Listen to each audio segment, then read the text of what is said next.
So when you're having your countertops measured, when the guy comes, you're going to have to give him the sinks for the house. The reason for this is they're going to need to know, number one, what sinks go where, because they're going to cut the holes in the countertop, especially when you're doing stone, to fit the sinks. Now, most times these days, people are doing undermount sinks, which means when you have the slab, the sinks mount up underneath, and the granite countertop guys will cut the hole and polish the edge. Now, when you're giving the sinks to them, you want to make sure, number one, that there's no confusion about where they go.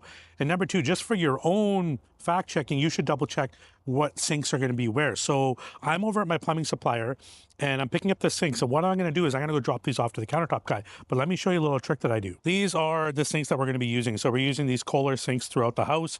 Now, in the powder room, we're using this particular sink. So on here, I write front and back powder room, right? I also put the address on there, but I've got that covered up.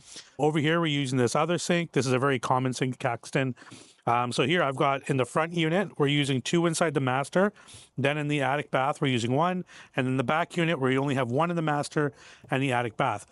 This way, he knows exactly where these go. I know that when these sinks go to his facility, they're not going to get lost, or I know that I've written down the address, because sometimes they do get mixed up. It happens. And also, sometimes he may just take the template from inside. With Kohler, usually they actually have a template on the inside. With cheaper sinks, sometimes they don't.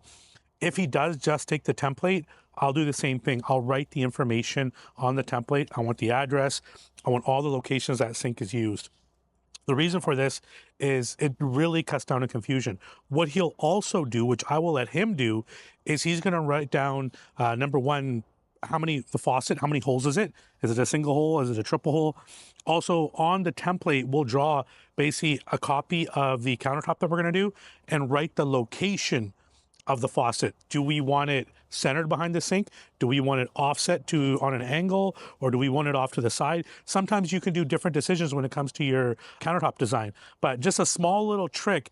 Make sure you write down as much stuff as possible. This is a great example of it will avoid confusion, and this has saved my butt a few times, making sure that the right sink is put into the right countertop.